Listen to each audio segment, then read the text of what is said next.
This is Michael Madsen, and listening to Hollywood Babble-On. And are you going to bark all day, little doggy, or are you going to bite? We have the legend. Michael Madsen, are you on? That's me. Man, I saw your movie today, Strength and you Honor. did? Yeah, and I'm Irish. Where'd you see it? Well, I saw it in my home. They sent me over a special screener. Oh, thank God. We don't really have a lot of money to publicize the picture, and I'm really happy and grateful for anybody who's going to take the time to look at it. You know, it's not a huge, big studio picture, and we're trying the best we can to get it out there, you know? Well, yeah, my wife is the entertainment writer for Time, and she's at home watching it right now. Oh, well, great. Yeah, man, I have influence over one person in this town. That's it. but this show goes out to 26 different countries. We actually have a big Irish audience. So good. Now, how did you get involved? Let's tell everybody what it's about. It's Strength and Honor. It's an Irish film. You shot it in Cork. I'm Irish, man, so anything with drinking, fighting, and a guy with a chip on his shoulder, I'm all for it every day of my life. So this is my movie. Well, I usually play the villain in a lot of pictures I've done, and I was looking for a screenplay that was a little bit different from that, and thank God Mark Mahan came along and wrote this thing and was cast me in the part. And I was lucky to have something like that come along for me at this time, because I really trying to get away from the bad guy image, you know? Yeah, well, that was the thing that struck me, Michael. I was just talking about it. I don't think you heard. The thing that I appreciate was, first of all, your brogue. It was subtle. It was real. You know, the Tom Cruise bullshit of boiled potatoes and let's come over here, lassie. You know, this it kind of takes you out of the picture. Yeah. You know, No, I'm gonna beat your brains in. Away. That ain't far and away. That's for sure, man. Well, but the great thing about it was that was the thing that struck me is you're the lead in the film. And you still have the cool guy, that intensity that draws your eye to you, but you were a sensitive guy. You know, you cry in the movie, you connect with your kid, you have sympathy for your wife, you're a good friend, and you still maintain that tough guy persona. And I think, so you're still a guy, without being a cis, and I really liked what you did in the movie. I thought it was a really great departure for you. Well, that's a fine compliment. I hope that it'll get out there in enough of a way that people can appreciate the thing.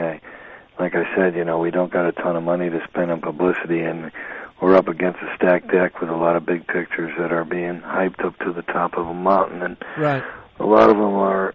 It's a funny game. I didn't know about all of the complexities of producing and releasing a movie before, and I've been a gun for hire for a long time, and I just recently got involved in producing end of things, and it's quite an education. It's very interesting. But I hope that other people can feel the way you do. I mean, that's a very nice compliment. You're saying some good things about the picture, and I'm really happy about that. Well, yeah, absolutely, and they're sincere. I think it's great that you're. What happens is, I think when the actor takes control of his career. Man, I never get somebody like Stallone who's got more money than God and he still wants to make, Rambo 16. It's like, man, you got enough money to go make really quality independent films for the rest of your life, as many or as little as you want. Why not go do some quality work that you're passionate about? And, that's when I watched this movie. That's what I took away. You could see that, you were passionate about this film. You're shooting it in Cork in Ireland, and it's not a big budget, but it's about people and humanity and stories, rather than explosions. It's being accepted in quite a nice way. I just it was hard for us to get distribution. It was hard for us to get somebody to put it in the theaters, and because it wasn't like a mainstream kind of thing, and people even suggested that I redub the picture without the accent so that it was more accessible to America, and I thought that was kind of ridiculous. I mean, it is what it is, and there's nothing wrong with speaking with an Irish accent in a picture that takes place in Ireland. And as far as Stallone is concerned, yeah, you should have done it with a French accent. Maybe Stallone doesn't have as much money as you think he does, or else, a lot of these folks, you would think that they're walking around with millions of dollars, but sometimes a lifestyle can take a precedent over your bank account. So who knows? I guess you go back to what before and try to make it work. Well, yeah, I'd say you fire the guy who said do it with a French or German accent. I would say that's not a real deep thinker there. Yeah, he'll wind up. I thought it was kind of a joke. Right? Well, he'll wind up running Paramount by next week, so that's the That's the beauty of it. There's the rub of it right there, right? Somebody who gave me a suggestion who didn't want to help us out is, next week he'll be in control of everyone, and probably won't give me a job. So, exactly. There you go, right? Well, at a certain point, I'll be back in the unemployment line. Hey, well, it is what it is, and that you either like the film or you don't. If you don't, that's okay. But, you can't retool the movie to fit everybody and what they think. And the thing that's... Everybody's got their theories. But you know what? I've always been for the underdog, and now I'm the underdog. And so we'll see what happens with this thing. I really got hopes for it, and we've been lucky along the way in making it. And maybe that luck will hold up a little bit for the release, Yeah. Now, did the Irish government participate in making this film at all? Yeah, well, they did us a lot of favors over there in Cork, and they made things accessible to us and allowed us to shoot in places that had never been filmed in before, and Charles Fort and places like that. And there was a lot of people that helped us along the way because we didn't have a lot of dough, and it was, I love the country over there, and it's a beautiful place to be, and I'd like to be able to one day afford to buy some property over there. It should be a nice place to visit once in a while. It was great to be there working, and I'd like to go back once in a while just to relax and take my sons and hang out over there. All the people, they were very accessible and really warm and generous, and they were excited that we were shooting the film there, and they helped us out quite a bit. Mark, and of course, is from there, and so is Olin Kelleher, the producer of the film, and we got a lot of help from them. Everybody was great. All those extras we had, and all those fighters, and all those boxers. I mean, those weren't a bunch of background Hollywood. Casting, those are the real deal. I mean, those guys came right off the streets and right into that film. Well, the people there, I got married there, and, the people there, I've never been any place where people are warmer or get in your car, and because you're lost, they'll get in the car with you and drive with you to where you need to go. Yeah, they're a wonderful bunch. They're a wonderful bunch. They certainly know how to... They certainly know how to have a good time, and they'll stay up for all hours of the night just to make somebody feel welcome. They sure did to me. That little kid, that Luke Welton, he did a fine job, and Vinnie Jones, of course, is great. He's fantastic. He's a great gentleman, and he was a good adversary for me in the picture. Yeah, and I like the music as well. It was very good. But let's tell people a little bit about the story. You want to tell them, or do you want me to tell them? Why don't you tell them?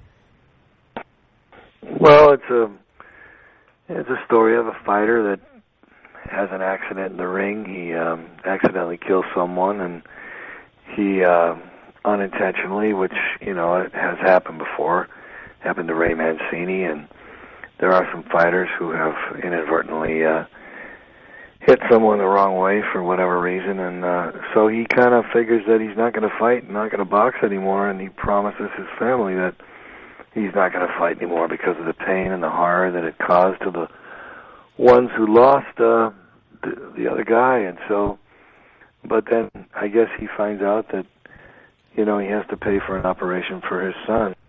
The same thing that took his wife out is going to take his kid out, and he has to fight again in order to make enough money to pay for an operation to save his boy. And I get a lot of scripts and I read a lot of things, and I hadn't had anything like that in a long time. And was one of those stories that you read it and you really can't resist it. It's just kind of like a, I mean, who can't disagree with someone who's got to change their mind about something they need to do in order to save their kid? Well, there's something about boxing that lends itself to movies that we get into. Going back to whether it's the John Wayne and the Quiet Man or Raging Bull or Somebody Up There Likes Me or all the way down the line. It's just boxing movies. There's something about that underdog mentality.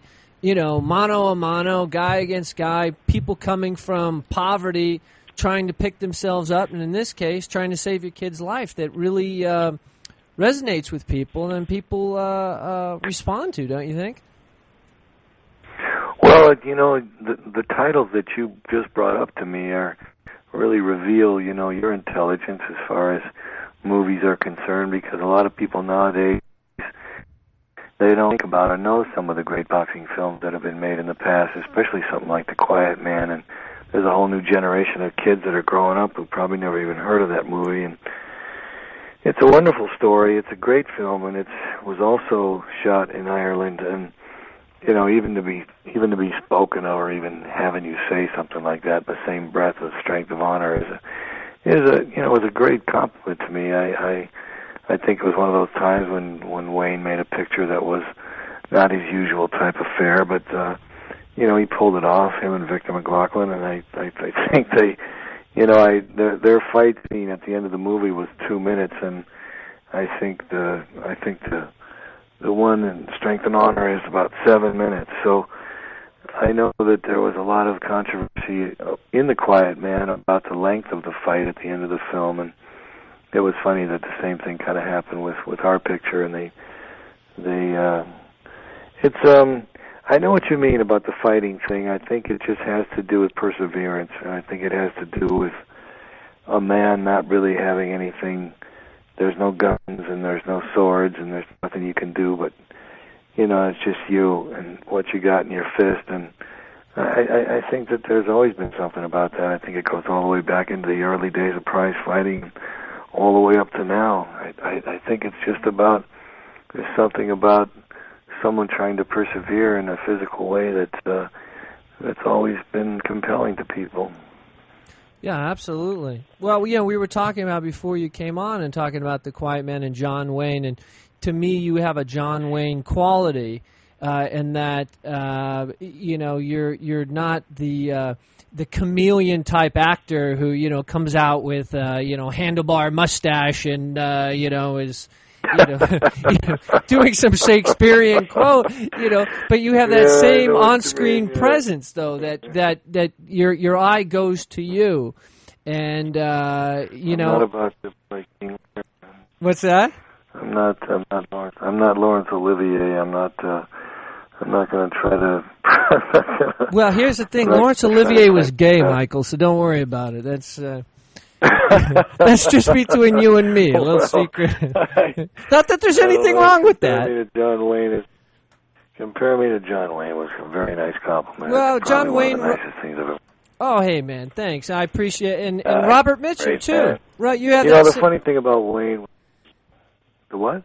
No, I said Robert Mitchum, too. I was just watching the other night Robert Mitchum in, God, I'm drawing a blank on the movie, but you have that same... Oh, listen, Bob Mitchum and Kirk Douglas and Burt Lancaster and Lee Marvin and all those guys from back then, they don't really make that kind of actor anymore. Those guys came out of middle America and they were busted down and they worked a hard life before they got into movies, and they had a certain persona that was a screen thing, and they kind of, in their own way, I think they really created a lot more of Hollywood history than people acknowledge or even give them credit for.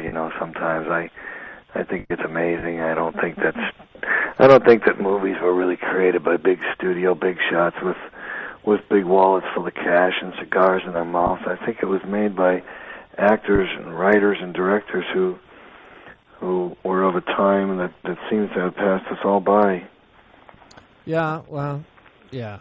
That's the frustrating thing for me is You look at some of the people who they give all the attention to now, and I'm trying to figure out what their skill is. I don't have. Yeah, well, you and me both. You and me both. I have a pretty hard time with that myself, and being that I have 5 sons of my own. You have 5 sons? They look at me once in a while and they say, "Dad, what's?"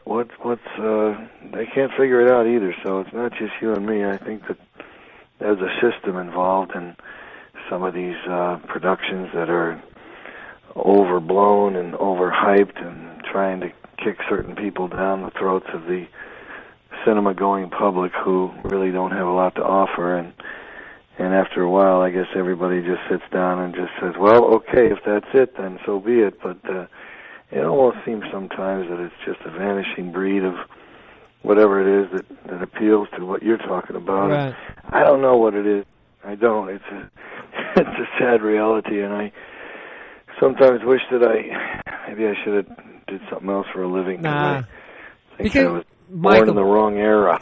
Nah, hey, listen, that goes for a lot of people. Listen, I'm here on an internet radio, man. I mean, geez, I wish I could turn on the TV. Well, you're talking to me. You're doing me a favor, so you're not so bad, right? Well, I'm a writer-director, so I hope someday I get a chance to work with you because I think you're terrific. And I wish I could turn on the TV at 11 o'clock at night and see myself dancing around with an ear in my hand, singing into it, dancing around.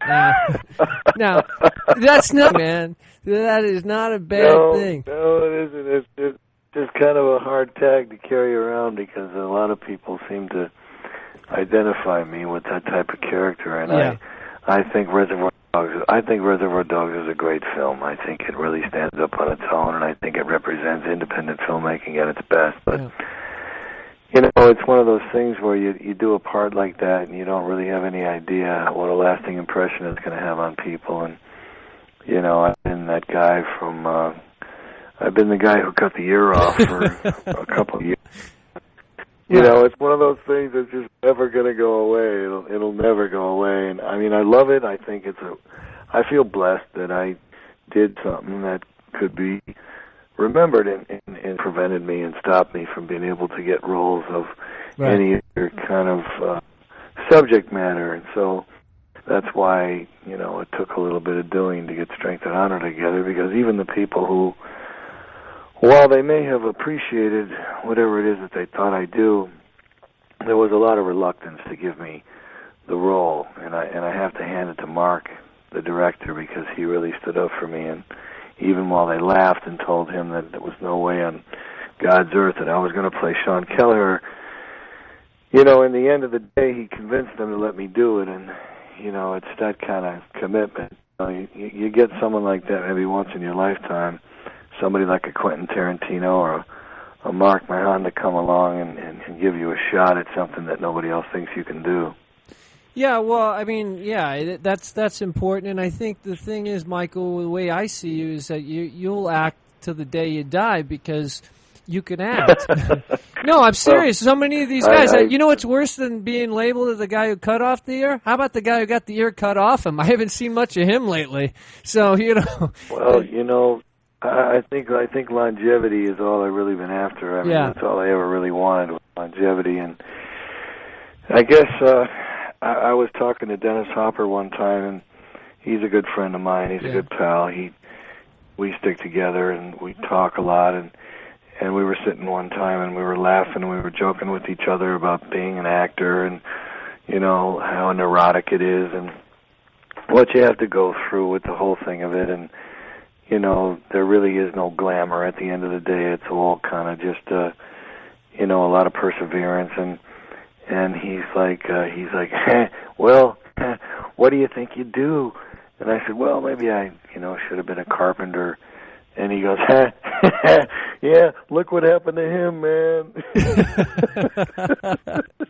Yeah, that sounds like Hopper, man. That's the mind of Dennis. It's just snapping to quickly respond like something to that. That's funny. It's funny, nailed it. No, Yeah. It's true. Exactly, Yeah. right. It's true, right? Yeah. So everybody's got their burdens, don't they? That's a hell of a burden too. So now we've got a text. What am I going to do? We got a text chat board here, so people are listening and they're making comments. And this guy Sean Thomas wants to know how it felt to go from playing Mr. Blonde to Free Willy to Kill Bill. You see, you're running the gambit, man.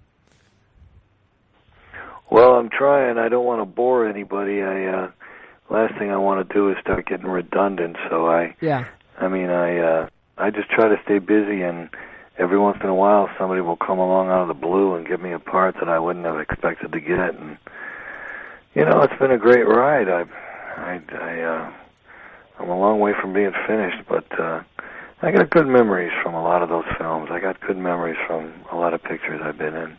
I think at the end of the day, if you got that, you're lucky. Absolutely. It's still in front of you. Now, we've got Finding Nemo out in Philadelphia. Wants to know what it was like working with Pacino. Al is one of the great kind of... I did Donnie Brasco with him, and Right. I think his performance in that movie was really underrated. I don't think they realized really what a great talent he was to be able to... I mean, here's a guy who played, let's face it, The Godfather was, pretty much wrote the book on that kind of subject matter, and, he was at the top of that. And then to go and play Lefty, Right. Donnie Brasco, which Lefty was basically at the bottom of the ladder in that situation, and to play it so subtly and so easily... I mean, it really couldn't be any other two performances I can think of that would bookend each other like that. But he was so convincing, I think, that it was overlooked, and I don't think people really realize how great he was in that part. But he's a really generous performer. He's a funny guy. He likes to tell jokes. He's a bit of a clown.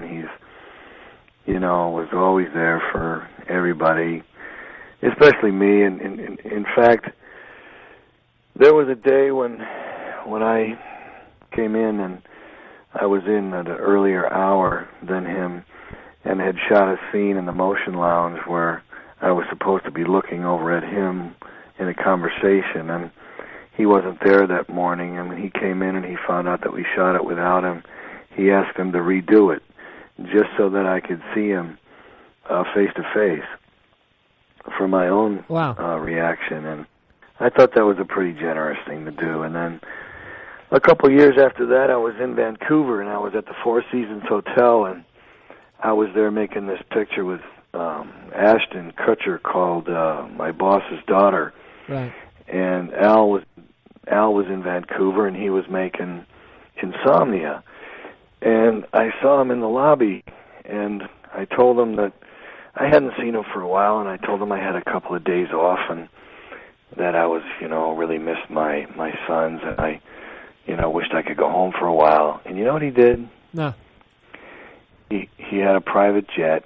No. And he let me hitch a ride. He let me hitch a ride on his jet back to L.A. Nice. So I could see my son. Nice. And then pick me up and brought me back to Vancouver a couple of days later. That's nice, Michael. Nobody does that. You know what I mean? No, but why is it, my experience is always the guys that are the second banana on the sitcom, or they got their first role in a movie, they're always the jerk-off that thinks they're the big shot and wants to let you know what you're not. And it's, for my experience, is usually the biggest guys are usually the most generous. I don't know if they're just more secure with who they are. But, if you really know who you are and what your talent is, you're not intimidated by somebody else because you know who you are. You're the real deal. Well, there's a couple of guys out there that I'm not going to mention who are in that kind of stratosphere who are a lot less accommodating and a lot less friendly than Mr. Yeah. I tell you, that separates men from the boys as far as Al's concerned, because I've seen the other side of some of these other folks, and believe me, they they couldn't touch that guy with a 10-foot pole. Yeah, sometimes it's ugly. And Sean Thomas here is texting, and he's saying that you're one of the last men's men, a man's man in Hollywood. So, and he wants to know who you. I'm telling you, this is what he texted, and he wants to know who you hope to work with as a director, other than myself, that you haven't worked with yet. Well, there's a lot of guys out there that you would have thought that by now I might have done something with, but for whatever reason it hasn't happened. I mean, it's an odd, it's a strange career, and you never know who's going to come along for this or that. I mean, I always wanted to.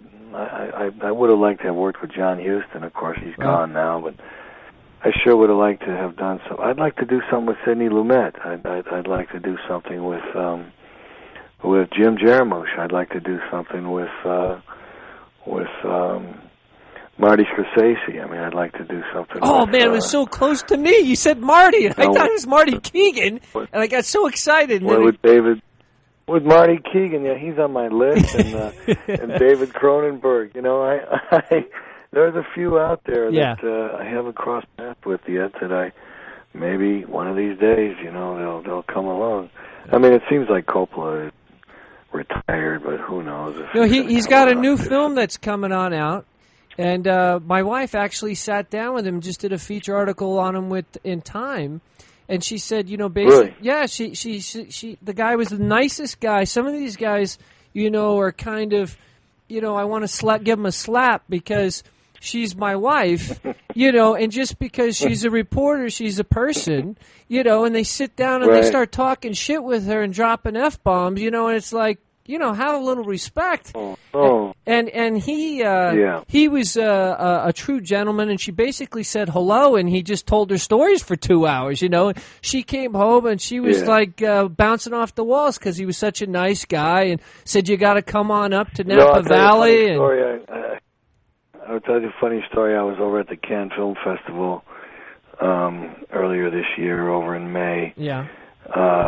And I was at one of those parties that they have over there, because that's basically what Cannes is. It's just an endless reason for people to go out and get hammered out of their minds. And I was at one of these beach party things, and there was a couple of guys next to me, and they were talking to each other about how excited that they were that Francis Coppola was supposedly at the party, and that he was there. My God, he's right here. I know he's coming. Coppola's going to be here. Francis Coppola's coming to this party. My God, he's going to be here. And they're looking around, and they're just like, where is he? Where is he? And I glanced over to my left, and he was sitting right there. I mean, he was sitting right in a chair. He had a white suit on with a bright yellow shirt, and he was just sitting there. And these guys were standing there, and they didn't even know that they were, like, right next to him. Really blending in. I don't know if they're... No, he was blending in. I just thought the whole thing was very ironic. It was really funny. That's all right. I said hello to him, and he stood up and shook my hand, and he was always friendly to my sister, and who knows, maybe one of these days he'll do something. Yeah. I just want to know how many squibs he put on James Caan at the toll booth. That's just always how many of those things did he have on him? I always would like to know that. The guy's still bruised from the experience. Still has a ringing in his ears. He's got to be. Yeah. You know, I met him once in front of the Beverly Hills Hotel, but he was getting into a car, and it wasn't really the time to stop and chat. But it's one of those trivia things I've always been curious about. Well, me too. Now, listen, we got to run, man, but I really appreciate you coming on. Before you go, two things. Number one, when is this movie opening? Tomorrow, and all throughout the country? December 7th. No. Well, it's in Boston, it's in Los Angeles, it's in New York, and Chicago. Okay, Strength and Honor, and just so you know, we're sponsored by the Daily News, and we're running two ads in the Daily News with you in the title of the picture. So hopefully that helps you out here in LA, and we'll keep talking about it next week as well. And we really appreciate you coming on. Before you go, can you give us like a station break? Is Michael Madsen listening to Hollywood Babble-On or something? or you want to kick my ass or whatever. I don't care. It can be whatever. Say whatever you want. You want to get the money you owe me, I owe you, whatever you want. Oh, I'll just say this is Michael Madsen and listening to Hollywood Babble-On. And are you gonna bark all day, little doggy, or are you gonna bite? Sweet, man. I like the evil laugh at the end. That's a quote from Mr. Blonde. Yeah, that's beautiful, dude. You got to throw that out there. That's a solid. From my pal Quint. The chat room loved it. Okay, man. Thank you, bro, and I look forward to meeting you. And thanks for good. You're welcome. Good luck with the movie. Strength and Honor opens tomorrow. Thanks, Michael. Bye-bye.